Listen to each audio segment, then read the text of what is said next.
শিক্ষার্থীরা প্রথম বর্ষে কোনো দালালি তোষামোদি না করে লিগালি সিট পাচ্ছে, এই যে ধারা এটা যেন অব্যাহত থাকে, কারণ এটা হচ্ছে নষ্টের গোড়া।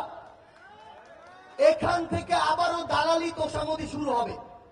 এই ধারা অব্যাহত যেন থাকে, সিটগুলো যেন লিগালি পায়, বিশ্ববিদ্যালয় প্রশাসন যেমন সজাগ থাকবে, আমার সামনে থাকা আমার যোদ্ধারা যেন সজাগ থাকে।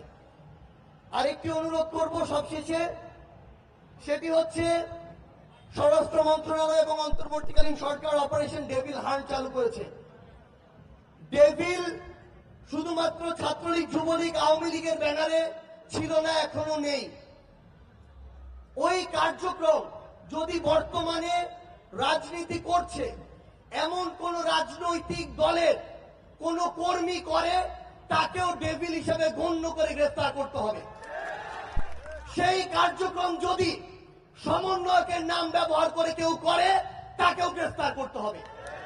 বাংলাদেশ থেকে এই স্বাধীনতা পরবর্তী সময়ে সকল ডেভিলের বিরুদ্ধে যথাযথ আইনানুগ ব্যবস্থা গ্রহণ করতে হবে, যেন রক্ত আর জীবনের বিনিময়ে অর্জিত এই নতুন স্বাধীনতা, এই নতুন জুলাই স্পিরিট কখনো বৃথা না যায়। আপনাদের সাথে আবারও আমাদের দেখা হবে সংগ্রামের রাজপথে অথবা বিজয়। বিশ্বাস করি ঢাকা বিশ্ববিদ্যালয়ের সেদিনও